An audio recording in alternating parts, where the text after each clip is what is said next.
حضور پاک علیہ الصلوۃ والسلام نے اس رات کا بیان فرمایا، یعنی شب معراج کا بیان فرمایا۔ ان لیلۃ لیلۃ الاسرا، یہی مطلب ہے۔ لیلۃ اسرا کا بیان کس نے فرمایا؟ رسول اللہ نے۔ کس نے فرمایا؟ پورا مجمع بولے کس نے فرمایا؟ تو میرے دوستو، معراج کا بیان کرنا کس کی سنت ہوا؟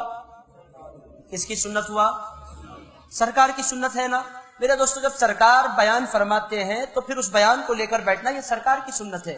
جو سرکار کی سنت ہو اس کو کوئی بدعت بولے تو آپ فیصلہ فرما لیں۔ آج کہا جا رہا ہے شب معراج کا منانا بدعت ہے۔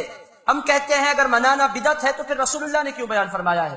کوئی کام جب رسول اللہ کر دے وہ بدعت نہیں ہوا کرتا، وہ سنت ہو جایا کرتا ہے۔ اور رسول اللہ جو کام کرے بندہ وہ کام کرتا ہے تو اس کو ثواب بھی عطا فرمایا جاتا ہے۔ تو میرے دوستو، 1400 سال سے رسول پاک کی اتباع میں، رسول پاک کی اقتداء میں اور رسول پاک کی پیروی میں معراج کی محافل کا اہتمام ہوتا ہے۔ معراج بیان کرنا سنت کس کی ہے؟ سرکار کی۔ اب اگر کوئی بولے نہیں ہم اپنی مسجدوں کو تالا ڈال دیں گے، آپ ڈالیے، مگر ایک بات آپ سمجھ لیجئے گا، آپ کے بند کرنے سے مسجد سرکار کا ذکر نہیں بند ہوگا۔ سرکار پاک کا ذکر آپ کی مسجدوں پر منحصر نہیں ہے۔ سرکار پاک علیہ الصلوۃ والسلام کا معاملہ یہ ہے، آپ اپنی مسجدوں کو تالا لگائیں تو لگاتے پھرے، مگر سرکار کے چاہنے والے کروڑوں کی تعداد میں پوری دنیا میں پائے جاتے ہیں۔ آپ تالا لگائیں، عاشق اور غلام محفل سجائیں گے اور رسول پاک صلی اللہ تعالی علیہ وآلہ وسلم کی عظمت کی باتیں ہوتی رہیں گی۔ تو یہ بات آپ سمجھ گئے کہ معراج منانا، معراج کا بیان کرنا کس کی سنت ہے۔ اب اگر کسی کو بولنے دیں گے آپ بدعت ہے، اگر کوئی آپ کے سامنے بولے بدعت ہے تو آپ بخاری اور مسلم اس کے سامنے رکھیے۔ ڈرنا کب تک آپ ڈریں گے؟ کب تک آپ گھبرائیں گے؟ شب معراج مناتے کہ باہر والا کوئی مل جاتا پکڑتے ہی پریشان نہیں ہے نا شب معراج منانا۔ آپ اس کو بولیے شب معراج کا بیان کرنا یہ سرکار کی سنت ہے۔ کس کی سنت ہے؟ اب آپ میں نہیں سمجھتا، نہیں وہ رات میں اس کرنا کیوں ہے؟ بھائی کیا دن میں کرنا؟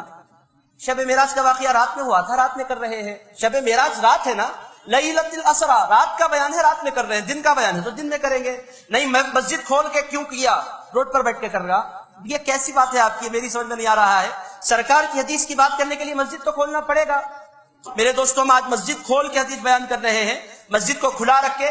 مسجد کھولنے کی ضرورت کیا ہے؟ پارک میں بیٹھنا، آپ بولو کا آپ ڈیسائیڈ کیجئے، وینیو آپ ڈیسائیڈ کیجئے۔ شادی خانے میں جانا ہم ہو سکتا ہے مگر 1 کروڑ شادی خانے مل کر بھی ایک مسجد کا مقام نہیں پا سکتے۔ آپ تمام حضرات جانتے ہیں مسجد ہوتی ہے، شادی خانہ بندے کا گھر ہوتا ہے، مسجد اللہ کا گھر ہوتا ہے۔ اور حدیث کے لیے سب سے بہترین جگہ یقینی طور پر مسجد ہے۔ شب معراج رات ہی میں کیوں ہوتی ہے؟ اس واسطے کہ سفر رات میں ہوا۔ مسجد میں کیوں ہوتی ہے؟ پارک میں نہیں ہو سکتی، اس واسطے مسجد میں ہو رہی ہے۔ جمع ہو کر کیوں ہوتی ہے؟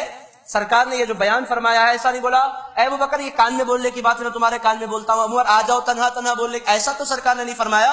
سرکار معراج کی بات جب لوٹے تو پورے صحابہ کو جمع فرمایا، مکے میں اعلان عام فرما دیا، نہ صرف ایمان والوں کو بتلایا بلکہ کافروں کو بھی سنا دیا، کافروں کو تک بتلا دیا کہ آج کی رات میں نے یہ سب کچھ دیکھا ہے۔ پتا کیا چلا؟ معراج کی بات چھپ کے کرنے کی بات نہیں ہے، معراج کی بات کھل کے کرنے کی بات ہے۔ اسی واسطے عاشق مسجد میں بھی بیٹھتے ہیں، کھل کر بھی بات کرتے ہیں۔ آپ کا ذہن میں جہاں تک سمجھتا ہوں صاف ہو گیا ہوگا، معراج منائیں گے نا انشاءاللہ؟ نہیں ایک سعودی عرب کا چکر لگانے کے بعد چھوڑ دیں گے؟